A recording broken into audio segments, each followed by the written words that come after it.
نحمدہ و نصلی علی رسول الکریم اما بعد اعوذ باللہ من الشیطان الرجیم بسم اللہ الرحمن الرحیم وَلَقَدْ مَكَّنَّاهُمْ فِي مَا مَكَّنَّاكُمْ فِيهِ وَجَعَلْنَا لَهُمْ سَمْعًا وَأَبْصَارًا وَأَفْئِدَةً فَمَا أَغْنَىٰ عَنْهُمْ سَمْعُهُمْ وَلَا أَبْصَارُهُمْ وَلَا أَفْئِدَتُهُمْ مِنْ شَيْءٍ إِذْ كَانُوا يَجْحَدُونَ بِآيَاتِ اللَّهِ وَحَاقَ بِهِم مَّا كَانُوا بِهِ يَسْتَهْزِئُونَ وَلَقَدْ أَهْلَكْنَا مَا حَوْلَكُم مِّنَ الْقُرَىٰ وَصَرَّفْنَا الْآيَاتِ لَعَلَّهُمْ يَرْجِعُونَ فَلَوْلَا نَصَرَهُمُ الَّذِينَ اتَّخَذُوا مِن دُونِ اللَّهِ قُرْبَانًا آلِهَةً بل ضلوا عنهم وذلك إفكهم وما كانوا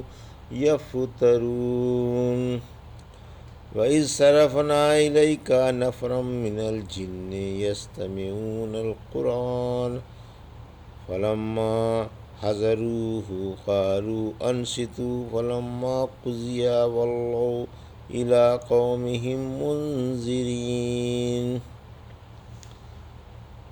ابھی آپ نے سورہ احقاف کی آیت 26 سے 29 کی تلاوت سماعت فرمائی۔ ان آیتوں کا ترجمہ اور تفسیر اس طرح ہے: وَلَقَدْ مَكَّنَّاهُمْ فِي مَا مَكَّنَّاكُمْ فِيهِ وَجَعَلْنَا لَهُمْ سَمْعًا وَأَبْصَارًا وَأَفْئِدَةً فَمَا أَغْنَىٰ عَنْهُمْ سَمْعُهُمْ وَلَا أَبْصَارُهُمْ وَلَا أَفْئِدَتُهُمْ مِنْ شَيْءٍ إِذْ كَانُوا يَجْحَدُونَ بِآيَاتِ اللَّهِ وَحَاقَ بِهِم مَّا كَانُوا بِهِ يَسْتَهْزِئُونَ۔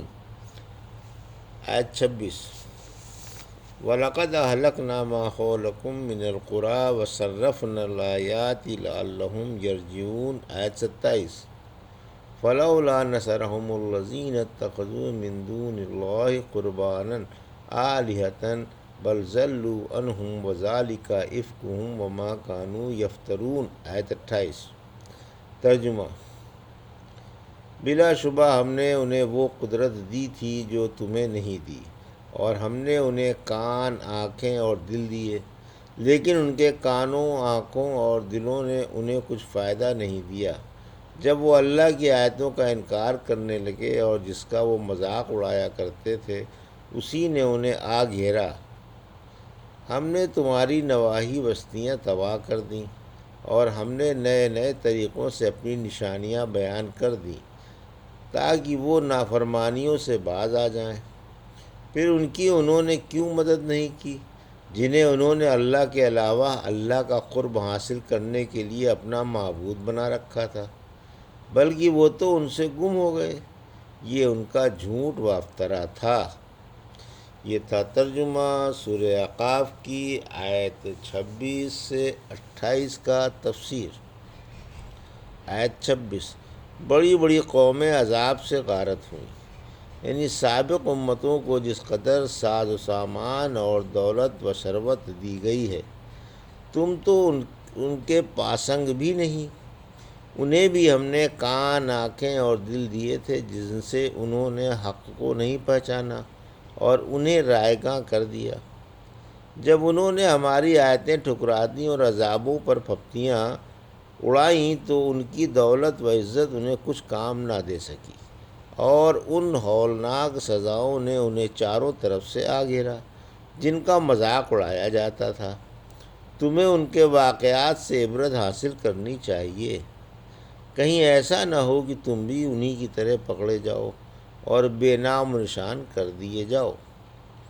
آیت 27: مکے والو، تم آس پاس والی بستیوں ہی پر نگاہ ڈال لو، دیکھو کیسی کیسی قومیں تباہ کر دی گئیں، اور انہوں نے کس کس طرح اپنے کرتوتوں کی سزا بھگتی۔ کسی زمانے میں احقاف یمن میں عادی آباد تھے۔ ان کی تاریخ پڑھو۔ مکے اور شام کے درمیانی راہ میں تجارت کی راہ میں علاقہ عرب میں سمودیوں کا جو حشر ہوا اسے سوچو۔ اہل ایمان سبا اور اہل مدین کے انجام پر غور کرو۔ تم وہاں بسا اوقات جنگ و تجارت کی غرض سے آتے جاتے رہتے ہو۔ بحیرہ قوم لوط سے عبرت حاصل کرو جو تمہارے راستے ہی میں پڑتا ہے۔ ہم نے اپنی آیتیں کھول کھول کر طرح طرح سے بیان کر دیں تاکہ لوگ برائیاں چھوڑ کر بھلائیاں اختیار کر لیں۔ آیت 28، آڑے وقت اللہ کے سوا کوئی کام نہیں آتا، یعنی ان مشرکوں نے اس باطل گمان پر غیر اللہ کو پوجنا شروع کر دیا تھا کہ یہ انہیں اللہ سے قریب کر دیں گے، لیکن کیا اس وقت جب ان کو ہمارے عذابوں نے آ گھیرا تھا اور انہیں مدد کی سخت ضرورت تھی، کسی نے ان کی مدد کی اور انہیں ہمارے عذاب سے چھڑایا؟ ہرگز نہیں، بلکہ وہ تو آڑے وقت ان سے گم ہو گئے اور ان کا سراغ ہی نہ لگا۔ معلوم ہوا کہ ان کی پرستش سراسر غلطی پر مبنی تھی اور ان کی عبادت محض کذب و افطرا تھی۔ یہ انہیں معبود سمجھ رہے تھے اور انہی پر بھروسہ کیے بیٹھے تھے۔ کتنا زبردست دھوکہ اور نقصان تھا۔ وَإِذْ صَرَفْنَا إِلَيْكَ نَفَرًا مِنَ الْجِنِّ يَسْتَمِعُونَ الْقُرْآنَ فَلَمَّا حَضَرُوهُ قَالُوا أَنصِتُوا فَلَمَّا قُضِيَ وَلَّوْا إِلَىٰ قَوْمِهِمْ مُنذِرِينَ۔ آیت 29۔ ترجمہ۔ یاد کیجئے جب کہ ہم نے جنوں کی ایک جماعت کو آپ کی طرف متوجہ کر دیا جو قرآن سن رہے تھے۔ جب آپ کے پاس آ گئے تو کہنے لگے خاموش ہو جاؤ، پھر جب قرآن ختم ہو گیا تو وہ خبردار کرنے کے لیے اپنی قوم میں واپس چلے گئے۔ یہ تھا ترجمہ آیت 29 کا۔ تفسیر۔ رحمت عالم صلی اللہ علیہ وسلم کے پاس جنوں کا آنا۔ یہ واقعہ نخلا کا ہے۔ آپ عشاء کی نماز پڑھ رہے تھے، جن آپ کے پاس آ کر کھڑے ہو گئے۔ یہ نصیبین کے 7 جن تھے۔ ابن عباس دانا فرماتے ہیں آپ صلی اللہ علیہ وسلم نے قرآن شریف جنوں کو سنانے کے لیے نہیں پڑھا تھا، نہ آپ نے جن دیکھے تھے۔ آپ صلی اللہ علیہ وسلم تو صحابہ کے ساتھ بازار عکاظ جا رہے تھے، چونکہ انگاروں کی وجہ سے شیطانوں اور آسمانی خبروں میں رکاوٹ ہو گئی تھی، جس کی انہوں نے اپنے ارباب حل و عقد کو خبر کی، جس پر انہوں نے کہا ضرور کوئی نہ کوئی نئی بات ہے، تحقیق کرو۔ چنانچہ تحقیق کے لیے شیطان دنیا میں پھیل گئے۔ ایک جماعت عرب میں علاقۂ حجاز میں مکہ معظمہ کے قریب بھی پہنچی۔ آپ عکاظ جاتے ہوئے مقام نخلے میں صحابہ کو فجر کی نماز پڑھا رہے تھے۔ جب انہوں نے قرآن سنا تو ٹھہر گئے اور غور سے سننے لگے اور تاڑ گئے کہ یہی وجہ ہے کہ آسمانی خبریں ہم تک نہیں پہنچتیں اور سننے سے پہلے ہی انگارے مار دیے جاتے ہیں۔ پھر یہ قوم سے آ کر کہنے لگے کہ ہم نے نیکی کی طرف رہنمائی کرنے والا قرآن سن لیا ہے جو عجیب و غریب ہے۔ ہم تو اسے سنتے ہی ایمان لے آئے اور شرک سے توبہ کر لی۔